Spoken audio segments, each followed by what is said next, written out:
प्रधानमंत्री नरेंद्र मोदी ने नई दिल्ली में टोक्यो ओलंपिक्स में भाग लेने वाले खिलाड़ियों से की मुलाकात।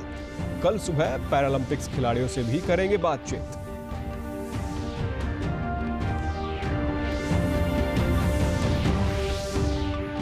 गुरुग्राम से शुरू हुई जन आशीर्वाद यात्रा में केंद्रीय मंत्री भूपेंद्र यादव का हुआ जोरदार स्वागत। यात्रा उनके पैतृक गांव जमालपुर होते हुए रेवाड़ी और महेंद्रगढ़ जिले में भी जाएगी। पी के अग्रवाल बने प्रदेश के नए डीजीपी। पुलिस मुख्यालय में गार्ड ऑफ ऑनर लेने के बाद पदभार संभाला। कहा, साइबर क्राइम और ड्रग पैडलर जैसे अपराधियों से प्राथमिकता से निपटा जाएगा। और परिवहन मंत्री मूलचंद शर्मा ने फरीदाबाद से प्रदेश की पहली इलेक्ट्रिक बस को रवाना किया। ट्रायल के सफल नतीजे मिलने पर प्रदेश भर में चलाई जाएंगी इलेक्ट्रिक बसें। नमस्कार, मैं सुरेंद्र कुमार। अब समाचार विस्तार से। प्रधानमंत्री नरेंद्र मोदी ने आज दिल्ली में टोक्यो ओलंपिक्स में भाग लेने वाले सभी खिलाड़ियों के साथ सुबह नाश्ते पर मुलाकात की। प्रधानमंत्री ने टोक्यो ओलंपिक्स में देश को गौरवान्वित करने वाले खिलाड़ियों से मुलाकात की। इस बार भारत का ओलंपिक में अब तक का सबसे शानदार प्रदर्शन रहा है, जिसमें भारत ने कुल 7 पदक अपने नाम किए। प्रधानमंत्री नरेंद्र मोदी कल सुबह 11 बजे वीडियो कॉन्फ्रेंसिंग के माध्यम से टोक्यो पैरालंपिक 2020 के भारतीय एथलीटों के साथ भी बातचीत करेंगे। 24 अगस्त से 5 सितंबर तक चलने वाले इन खेलों में भारत अब तक का सबसे बड़ा दल भेज रहा है। भारत की तरफ से इस बार पैरालंपिक खेलों में 54 खिलाड़ी हिस्सा लेंगे और इस बार टोक्यो पैरालंपिक्स में भारत 9 खेलों में अपनी दावेदारी पेश करेगा। आज से देश भर में भाजपा की जन आशीर्वाद यात्राएं शुरू हो गई हैं। केंद्रीय मंत्री भूपेंद्र यादव ने अपनी यात्रा की शुरुआत गुरुग्राम जिले से की। वे इस दौरान अपने पैतृक गांव जमालपुर भी पहुंचे। गुरुग्राम के बाद वे रेवाड़ी और महेंद्रगढ़ भी जाएंगे। इसके बाद वे राजस्थान में जन आशीर्वाद यात्रा करेंगे। यात्रा गुड़गांव जिले से होती हुई मेरे पैतृक गांव तक जाएगी। कल वहां से इस यात्रा को प्रारंभ करके रेवाड़ी में एक रजंगला का बड़ा सैनिक शहीद स्थल है, उसको स्मरण करते हुए नारनौल और महेंद्रगढ़ होते हुए सैनिकों का गांव जो झुंझुनू कहा, सैनिकों का जिला झुंझुनू कहा जाता है, वहां तक जाएगी। एक तरीके से कल राजस्थान में झुंझुनू जिले में यात्रा प्रवेश करेगी। आशीर्वाद यात्रा के दौरान केंद्रीय मंत्री का जोरदार स्वागत किया गया। गुरुग्राम दिल्ली बॉर्डर से शुरू होकर मानेसर में पटौदी से विधायक सतप्रकाश जरावता के नेतृत्व में जनसभा का आयोजन किया गया। केंद्रीय मंत्रिमंडल में एक बड़ी संख्या में दलित, पिछड़े, आदिवासी महिलाओं को स्थान देकर के माननीय प्रधानमंत्री जी की जो सर्वसमावेशी विकास की अवधारणा है, उसको विस्तार और बल दिया गया है। पिछले 7 सालों में उन गरीबों के कल्याण के लिए समर्पित सरकार ने अनेकों कल्याणकारी कार्यक्रम किए हैं और इसलिए अब संसद का सत्र पूरा होने के बाद जनता का आशीर्वाद प्राप्त करने के लिए हम सभी मंत्री जन आशीर्वाद यात्रा कर रहे हैं। तो पुणे राजस्थान में भिवाड़ी से प्रारंभ होकर भिवाड़ी, तिजारा, टपुकड़ा, किशनगढ़, बांसुर होते हुए अलवर जिले से और उसके बाद जयपुर ग्रामीण जिले होते हुए 19 शाम तक जयपुर में एक बड़ी जनसभा में परिवर्तित होगी। 20 तारीख को जयपुर से निकलकर किशनगढ़ होते हुए मेरी हमेशा कर्म भूमि रही अजमेर तक जाएगी। मुख्यमंत्री मनोहर लाल ने भूपेंद्र यादव की जन आशीर्वाद यात्रा पर कहा कि केंद्रीय मंत्री की शपथ लेने के बाद जनता द्वारा उनके सम्मान में इस यात्रा का आयोजन किया गया है। कोई भी व्यक्ति जिसके जीवन में कोई नई एक घटना होती है तो वो यात्राएं निकलती हैं और यात्रा पहले भी निकलती रही है, आज भी है, आगे भी निकलेंगी। आखिर किसी भी व्यक्ति को सम्मानित करने के लिए गांव के लोग या वहां के उस इलाके के लोग सम्मानित करते हैं तो अच्छा है। पी के अग्रवाल ने आज पंचकुला में गार्ड ऑफ ऑनर लेने के बाद हरियाणा पुलिस महानिदेशक के तौर पर पदभार संभाल लिया। पत्रकारों को संबोधित करते हुए उन्होंने कहा कि प्रदेश में किसी भी स्तर पर भ्रष्टाचार बर्दाश्त नहीं किया जाएगा। उन्होंने कहा कि प्रदेश में होने वाले साइबर क्राइम और ड्रग पैडलर्स जैसे अपराधियों से निपटने को प्राथमिकता दी जाएगी।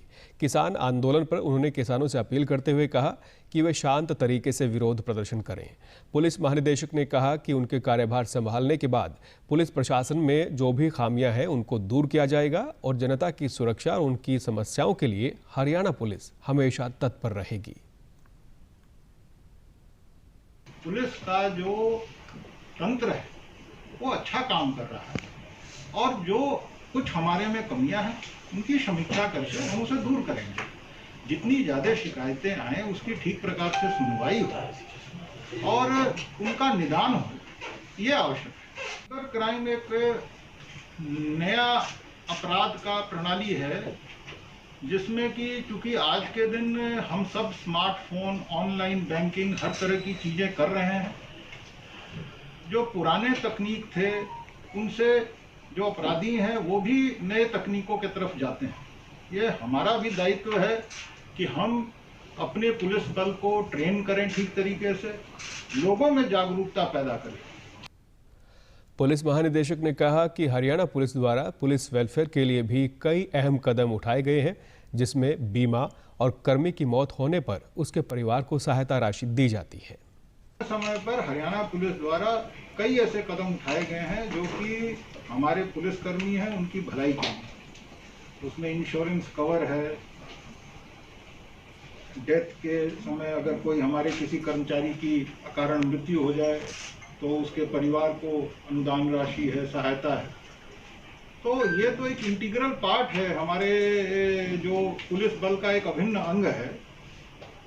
और पुलिस बल के जवानों के मोराल के लिए भी ये बहुत आवश्यक है कि अधिकारी और कर्मचारी के बीच की जो दूरी है वो कम रहे।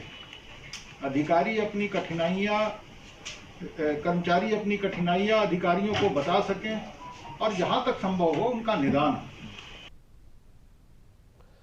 परिवहन मंत्री मूलचंद शर्मा ने आज प्रदेश की पहली इलेक्ट्रिक बस को फरीदाबाद से हरी झंडी दिखाकर रवाना किया। ये बस फरीदाबाद और गुरुग्राम मार्ग पर चलेगी। इस बस को ट्रायल रूप में 2 महीने के लिए चलाया जा रहा है। इसका ट्रायल सफल होने के बाद प्रदेश में इलेक्ट्रिक बसों पर जोर दिया जाएगा। परिवहन मंत्री ने बताया कि इस बस के चलने से बढ़ते प्रदूषण और डीजल के दामों से राहत मिलेगी।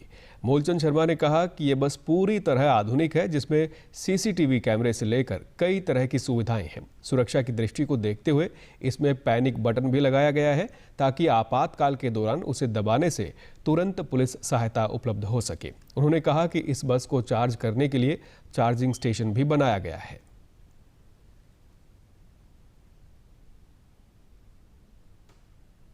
ये हरियाणा की पहली आधुनिक बस है और इस बस में जो सारी सुविधा जो होनी चाहिए, एसी है, अगर बस का ट्रैक कहाँ चल रही है बस की उसकी भी जानकारी है, सवारी को किस स्टेशन पर उतरी है वहाँ भी जानकारी है।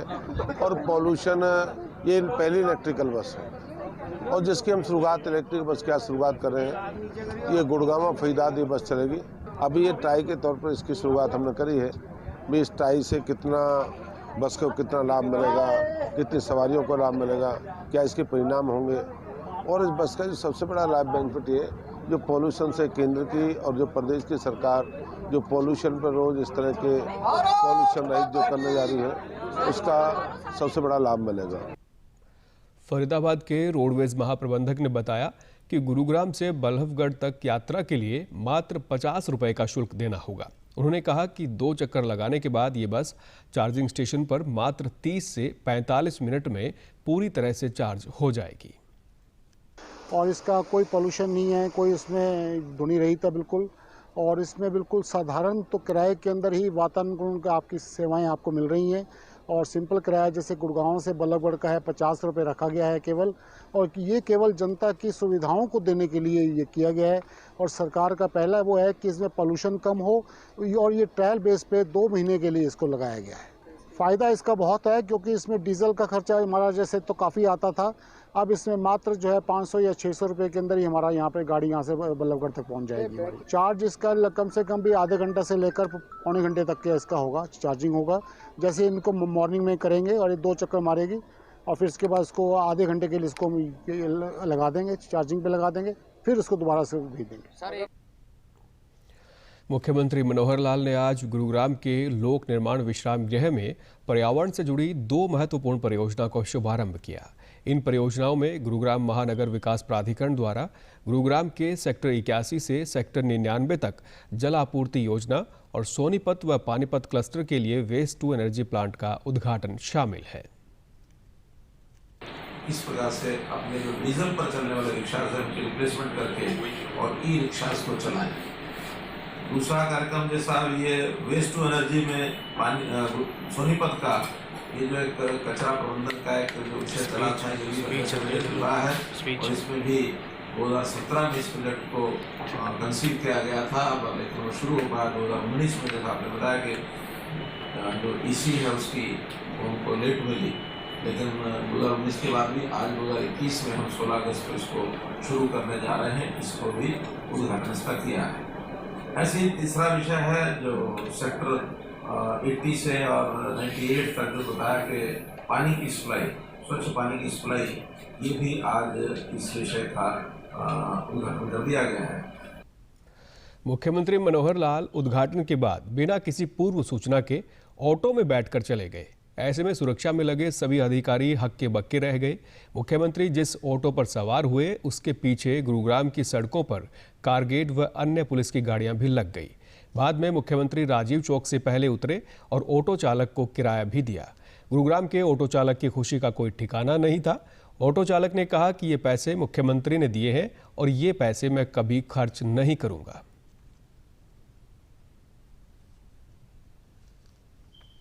ये मुख्यमंत्री ने दिए, ये पैसे खर्च नहीं होंगे।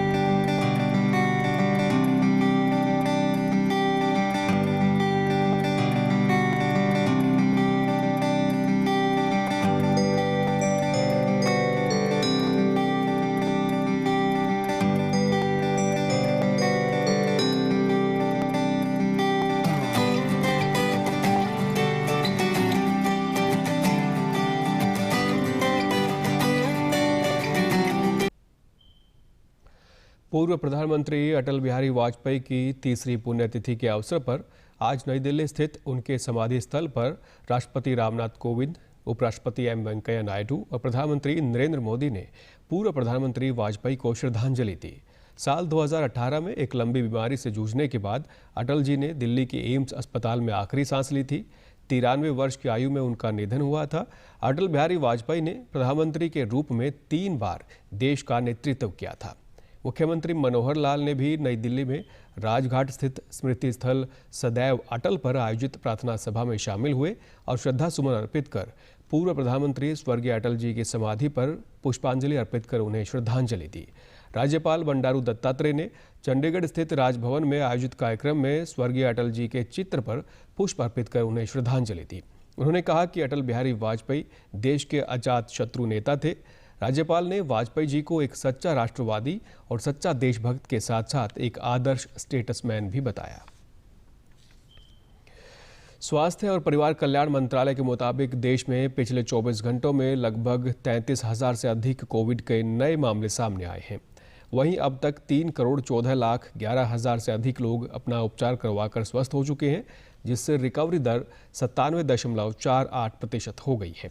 केंद्रीय स्वास्थ्य एवं परिवार कल्याण मंत्रालय के मुताबिक राष्ट्रव्यापी टीकाकरण अभियान के तहत देश में अब तक 54,58,57,000 से अधिक कोरोना टीके की खुराक दी जा चुकी है।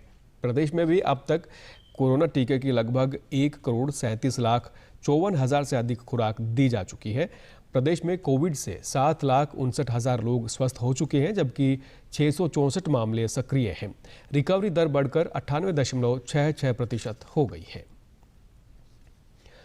डीडी न्यूज़ हरियाणा पर देश और प्रदेश से जुड़ी खबरों को विस्तार से जानने के लिए आप हमारे साथ फेसबुक, ट्विटर और यूट्यूब के माध्यम से भी जुड़ सकते हैं।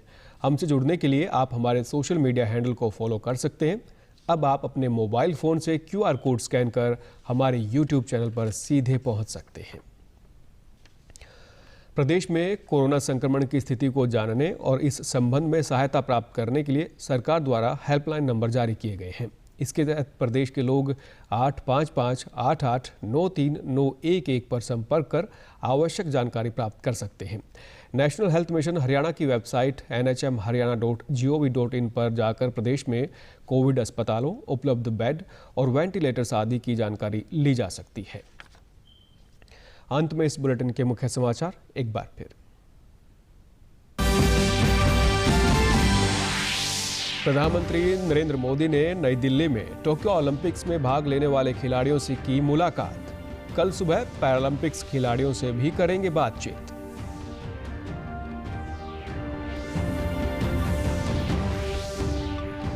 गुरुग्राम से शुरू हुई जन आशीर्वाद यात्रा में केंद्रीय मंत्री भूपेंद्र यादव का हुआ जोरदार स्वागत।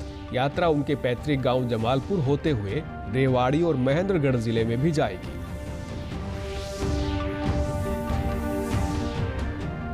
पीके अग्रवाल बने प्रदेश के नए डीजीपी। पुलिस मुख्यालय में गार्ड ऑफ ऑनर लेने के बाद पदभार संभाला। कहा, साइबर क्राइम और ड्रग पैडलर्स जैसे अपराधियों से प्राथमिकता से निपटा जाएगा।